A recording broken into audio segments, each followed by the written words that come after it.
Il existe différentes sources d'énergie naturelle, comme l'hydroélectricité et l'énergie éolienne.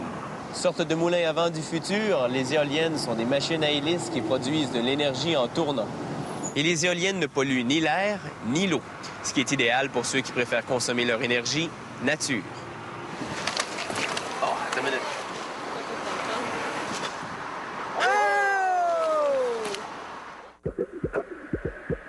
Nous voyons ici une petite éolienne pour un bateau ou un chalet, par exemple. Ce type d'éolienne produit jusqu'à 500 watts d'électricité. Pour fabriquer l'hélice, on dessine le contour sur une planche de cèdre rouge de l'Ouest. C'est un bois suffisamment léger pour réagir à la moindre brise. Une fois le tracé réalisé, on perce un trou aux extrémités et au milieu. On retire le modèle et on découpe grossièrement le contour avec une scie à ruban. On replace ensuite le modèle en se servant des trous comme repère. Puis, on procède à une coupe plus précise à l'aide d'une toupie. La planche de bois a maintenant le contour d'une hélice. La prochaine étape consiste à lui en donner le profil.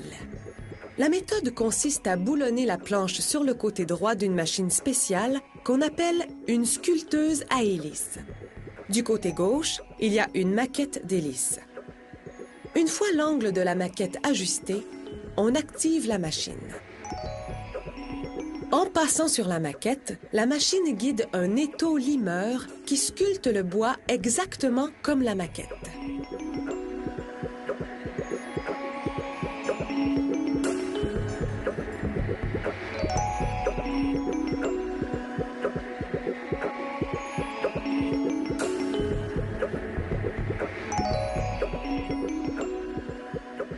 Il faut environ 8 passages pour obtenir un profil parfait.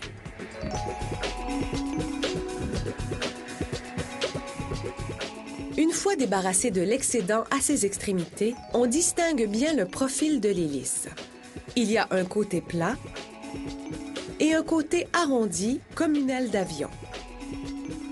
On agrandit le trou situé au centre de l'hélice et on ponce les stries occasionnées par le modelage. La ponceuse à tambour gonflable à basse pression est suffisamment souple pour bien suivre les courbes. Puis, on vérifie l'équilibrage. Une simple pièce de monnaie suffit à rompre cet équilibre parfait. On passe une couche de peinture époxy comme sur les coques de bateau. On procède maintenant à l'assemblage de l'alternateur qui génère l'électricité lorsque l'hélice tourne. On isole ce qu'on appelle le régulateur électronique proportionnel qu'on installe ensuite avec le câblage dans le boîtier de l'alternateur. Ce régulateur contrôle la charge et le courant électrique. L'hélice fait tourner l'arbre du rotor, produisant une charge électrique qui envoie un courant de l'alternateur aux batteries. Une fois le boîtier vissé, on installe sur l'axe saillant de l'arbre un ventilateur de refroidissement qui sert à évacuer la chaleur générée par cette rotation. On assemble ensuite les pièces qui composent ce qu'on appelle l'axe baladeur, le support de l'hélice. Cet axe permet à l'hélice de pivoter dans la direction du vent sans que cela torde les câbles qui mènent aux batteries.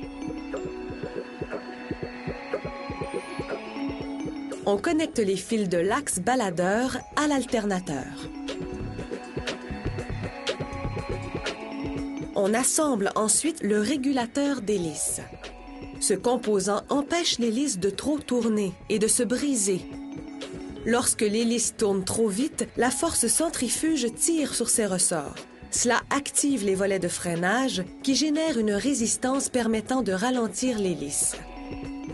L'équilibrage est primordial, sans quoi une bruyante vibration détruira l'éolienne au fil du temps. Après avoir apposé le logo du fabricant, on fixe le gouvernail de l'hélice à l'arrière du cadre de l'éolienne.